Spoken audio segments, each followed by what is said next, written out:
My name's Herve and my nomination is Fatboy Slim. As much as for his production output as being a DJ, because I think he combined the two really well.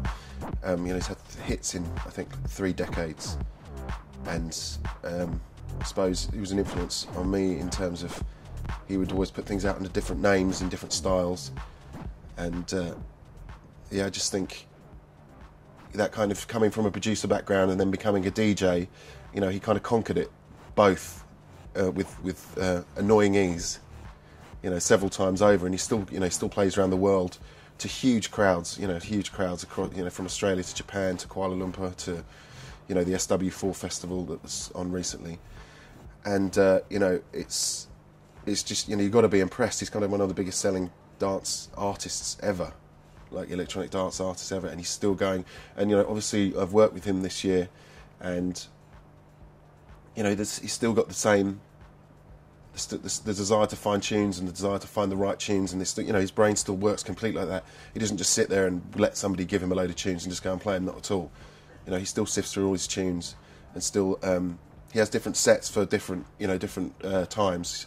Like for like a big festival, he needs the tunes that reach there, and then if he plays a club, he'll go sort of more intimate, And some people sort of don't see that side of him. Maybe they see just the festival side of him, but when he does, it's all still thought out very much.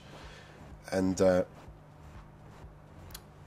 I think there's I don't know, there's maybe a perception of like he's gone on his journey and he's big and he's up there.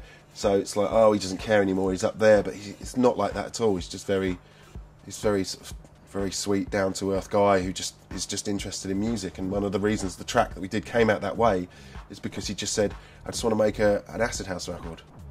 I was like, what? We're going to do a big chorus and big. He goes, nah, I just want to make an underground acid house record. I was like, all right. He's still very much into it all.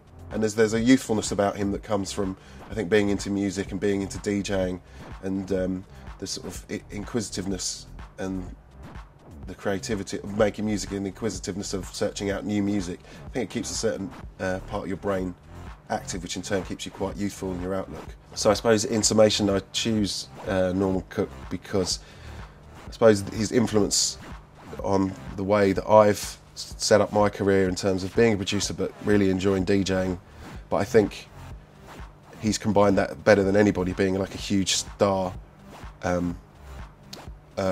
as a DJ and a big draw and a big gun in that world, but also being one of the biggest electronic sort of dance producers in the world ever. And that's what appeals to me, and that's why I would nominate him.